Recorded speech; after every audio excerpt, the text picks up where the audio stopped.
the transition perspective is that because we've now reached the end of the age of cheap energy and we need to be cutting carbon emissions by 10% a year, and that's something that goes way beyond just changing the light bulbs and driving a little bit slower. That's a real rethink of the scale we do things on.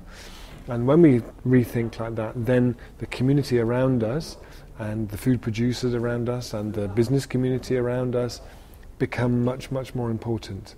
I think certainly from a transition perspective, we don't advocate the idea of just breaking the grid down and everywhere being autonomous, because I think there are real challenges there about social justice, and that you would end up with wealthy communities with all the energy generation and poorer communities with no lights.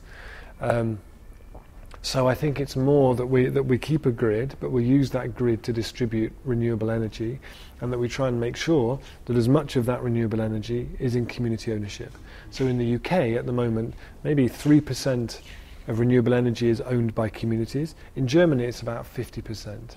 And if we can keep renewable energy in community ownership, there's huge potential economic benefits that really help to build the economic resilience of those places. The project that I talked about was Brixton Energy, which is in London. And the idea of Brixton Energy is that it's offered local people the opportunity to invest money in a community-owned energy company.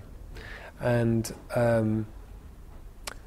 people invest in that partly because they get a better return on the money than they would if they just left it in the bank, but also because they're able to see the results of that investment in their community. They're able to see the local young people being trained up with new skills. They're able to see their own energy bills going down, and they're able to see something which is having a good impact on the place where they live. And I think these models are starting to appear all over the world now. The idea that if we want more well-being in the place that we live, we want a more connected community, we can invest in that, we can support that if the right models are in place. So transition is something that's been going now for 7 or 8 years and is active in thousands of communities in 43 countries around the world. And when we started it, we didn't even know if it would work in the first place where we were doing it. You know, the scale of that spread has really taken us by surprise. But there's a very real question about, well, where does it go next? And I think for us, it's about broadening it, getting it out to more places, but it's also about really deepening the places where it's already happening and helping those places firstly to start their own enterprises, start to create a new economy where they live. Then it's also about taking a more strategic thing of looking at trying to put some figures to the benefits to the local economy that this could produce, and then also to bring in the kind of investment that we need to scale this up. And I think if we can get all those things in a row, then transition could actually become really proportionate to the scale of the challenges. Of course, we need government too, we need business too, we need individual action too, but the bit in the middle that transition can do is essential, I think.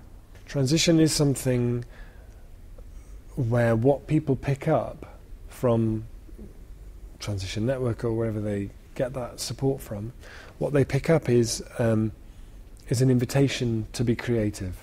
We don't say, first you have to start a local money scheme, then you have to start an energy company, then you have to start a farm. Transition is driven by the passion of the people who are doing it. So if you've got 20 people who are passionate about local food, there's no point starting an energy company, because what's going to carry it is the passion of the people who are doing it.